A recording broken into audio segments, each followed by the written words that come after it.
So আমরা মোটামুটি responsiveness সম্পর্কে কিছুটা আইডিয়া করছি এবং পরের অংশগুলো সিমিলার হিসেবে তুমি কিন্তু আগাইতে পারো। যে এইখানে তুমি কি করতে পারো সেটাও তুমি একটু চিন্তা করো।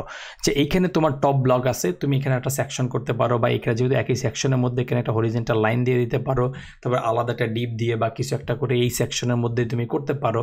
করার পরে তুমি চিন্তা করে দেখো যে এটা তুমি কিভাবে করবা। মেবি তোমার এখানে একটা ইমেজ আছে, এখানে কিছু কন্টেন্ট আছে, এটা মেবি টাইটেল H3 বা H4 কিছু একটা দিলা, তার নিচে আবার কে দিয়ে করছে সেই জিনিসগুলো টিসকট বা কিছু একটা নাম টাম দিয়ে দিলা, এবং এটাকে তুমি করবা কি হিসাবে, তুমি এটাকে দুইভাবে করতে পারো, তিনভাবে করতে পারো রেসপন্সিভনেসের হিসাবে।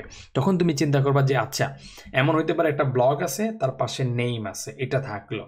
এইটা যদি হচ্ছে আমার মাঝামাঝি বড় হয় তাহলে কোনো সমস্যা না, এইভাবেই থাকবে। যদি মিডিয়াম হয় তাইলে আমি হয়তো একটা একটা করে রাখবো, এটা তার নিচে একটা। আরও যদি চিপা হয় তাইলে হয়তো আমি এইটা এবং তার নামটাও নিচে নিয়ে আসবো। তো সেইটা তোমাকে চিন্তা করতে হবে যে তুমি কিভাবে করতে পারবা। একটু চিন্তা করে দেখো যে তুমি যদি করতে চাও সেই ক্ষেত্রে কি হবে। তুমি যখন একদম ছোট করবা তখন এইটাকে হয়তো 12 করে দেবা, তখন নিচে চলে আসবে।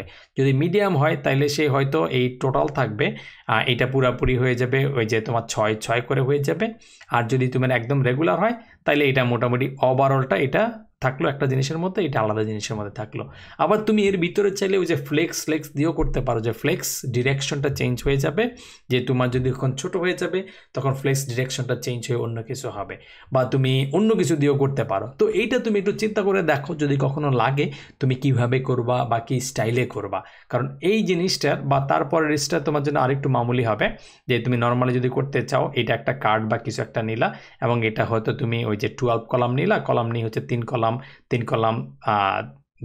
মানে 3 ভাগের 1 ভাগ, অর্থাৎ হচ্ছে এটা হচ্ছে 4 কলাম হবে, এটা 4 কলাম হবে, 4 কলাম হবে, টোটাল মিলে 12টা হবে আর কি। এবং এই কার্ডের ভিতরে তুমি টাইটেল দিবা, এটা দিবা, তলার মধ্যে ফুটারে তুমি এই জিনিস বসাই দিবা বা এই সংখ্যা দিবা, বা এইখানে যেটা বসানো সেটা বসাই দিবা। তো সেটা তোমার যদি করার ইচ্ছা থাকে করা হইলো, বা এটা থাকলো তুমি সেটা করতে পারলা। বাট এই যে 3-4টা ভিডিও, এই 3-4টা ভিডিওর মেইন উদ্দেশ্য হচ্ছে তুমি মোটামুটি ধরে ফেলা যে আসলে রেসপন্সিভনেসটা তুমি শুরুটা কিভাবে করবা, এবং সেটা থেকে তুমি আরেকটু কন্টিনিউ কিভাবে করবা।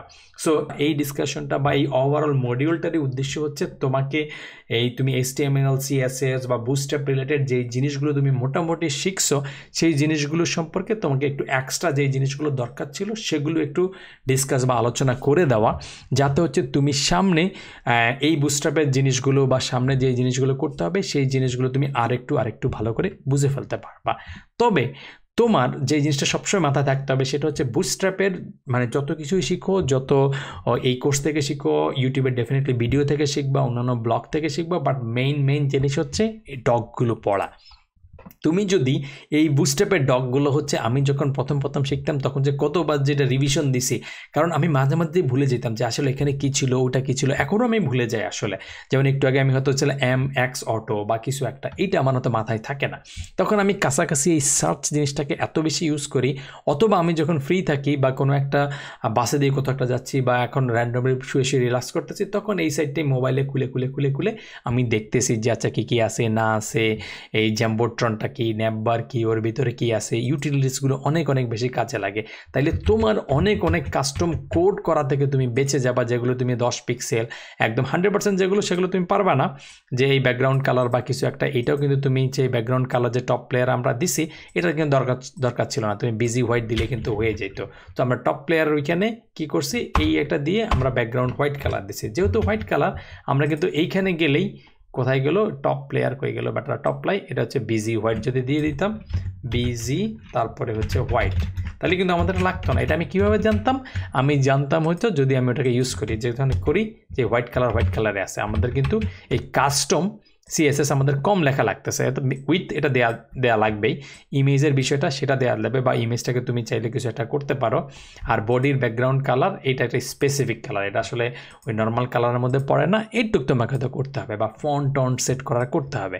কিন্তু আমরা একটা পুরো ওয়েবসাইট বানাতে গিয়ে কাস্টম CSS ইউজ করছি, এই যে 15 লাইন বা কিছু একটা ইউজ করছি, বা আরেকটু হয়তো তুমি বেশি ইউজ করবা কেস টু কেস ক্ষেত্রে। পুরো ওয়েবসাইট আমরা বানাই না, অল্প একটা পার্ট বানাইছি, তোমার হয়তো এরকম হবে কিছু একটা। বাট ওই বুটস্ট্র্যাপের ক্লাসগুলো ইউজ করার প্র্যাকটিসটা তোমাকে যদি একটু করে ফেলো তাইলে তোমার কিছুটা কাজে লাগবে। সো এই মডিউলটার উদ্দেশ্য হচ্ছে তোমাকে কিছু এক্সট্রা জিনিস দেওয়া। তুমি এতদিন শিখছো, শেখার পরে তোমার শেখাটা কিন্তু 100% হয় নাই। জাস্ট যে জিনিসগুলো তোমার কাছে হয়তো আটকে গেছো বা আমরা শুনছি, সেই জিনিসগুলো সম্পর্কে আমরা আরেকটু দেওয়ার চেষ্টা করছি, যাতে তুমি এই জিনিসটা নিয়ে আরেকটু কমফোর্টেবলভাবে সামনে আগাইতে পারো।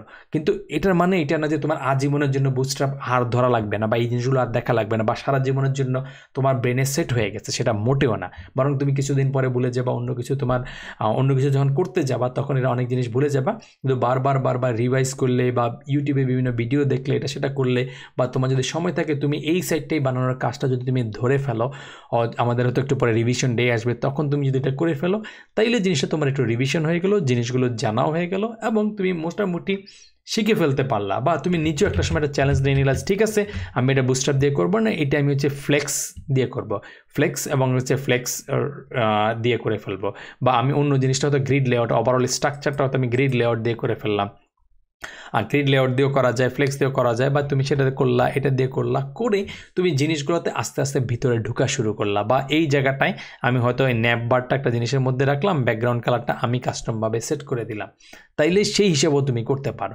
তো এই জিনিসগুলো হচ্ছে মূলত প্র্যাকটিসের বিষয়, এবং কোনোভাবেই চিন্তা করার দরকার নাই যে তুমি একদিন জানছো তুমি বুঝে ফেলবা, বা তুমি ভুলে গেছো তোমার মাথায় সব থাকতে হবে, সেটার কোনো কারণ নেই। কারণ তুমি যখন কাজ করবা তখন ডেফিনেটলি ইন্টারনেট থাকবে, আর ইন্টারনেট থাকলে তুমি ডেফিনেটলি করে ফেলতে পারবা। সো এই ভিডিওটা আপাতত এখানেই থাকলো, এই মডিউলটা আপাতত এখানে থাকলো, বাট তোমাদের জার্নি কন্টিনিউ হতে থাকবে, তোমার শিক্ষা কন্টিনিউ হতে থাকবে, এবং এই কন্টিনিউ থাকলেই তুমি মোটামুটি HTML, CSS এবং বুস্ট্র্যাপ শেষ হয়েছে।